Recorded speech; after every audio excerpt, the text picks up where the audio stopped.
We go to breaking news now out of Sudan, where the country's transitional government has agreed to hand over former President Omar al-Bashir to the International Criminal Court. He faces charges of genocide, war crimes and crimes against humanity over the conflict in Darfur. Bashir was ousted in April after months of nationwide demonstrations. Well, let's go now to Hiba Morgan, who joins us now live from Khartoum. Hiba, this is a major development, given he's been wanted by the ICC for a long time now. Why is this happening now? Well, what's happening at the moment is that the Sudanese transitional government is in talks with various armed groups in the South Sudanese capital, Juba.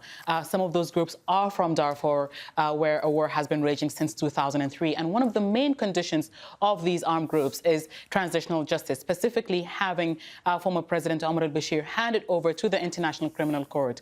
Now, what the Sudanese government announced just under an hour ago is that they have agreed with the Darfuri armed groups that they will hand over the former president and others who also had arrest warrants issued against them to the International Criminal Court. They say this is part of achieving transitional justice. And they've also said that there will be a hybrid court that will be established to make sure that various other crimes that were committed, not just in Darfur, but other regions in Sudan, are also tried for and those criminals held to account. They also said that they will strengthen the chief, or rather traditional system in the country to make sure that people who have been affected by the war are get some kind of justice. Now, let's go back to the cause of the war. Over 300,000 people have been killed in Darfur alone and more than 2 million people displaced. So the Darfuri armed groups are saying that this, unless the Sudanese government agreed to handing over the former president to the International Criminal Court, then the talks cannot go forward. And that is what the government has agreed to. Now, what comes next is for them to settle security arrangements before they sign a final peace deal, and then that becomes official. What does this tell us about the transitional government, Hiba? I mean, they've been in power for, what, a few months now. What does this tell us about how they want to put Sudan back on the international stage?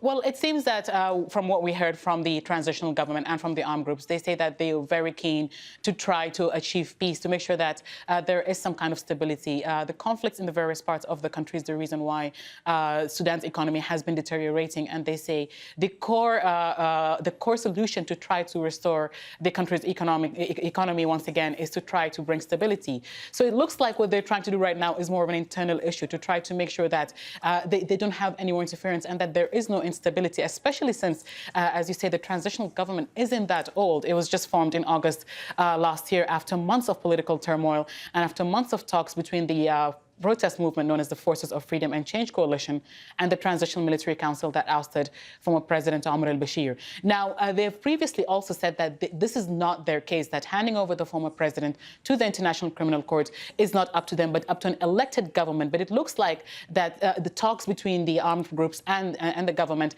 has reached a point where they had to offer some concessions. And it looks like handing over the former president and those who are also wanted alongside with him is a concession they made to try to get the talks moving so that they can sign a deal before the deadline that they agreed on, which is the 14th of February. Thanks for that. That's Al Jazeera's Hiba Morgan there live from Khartoum.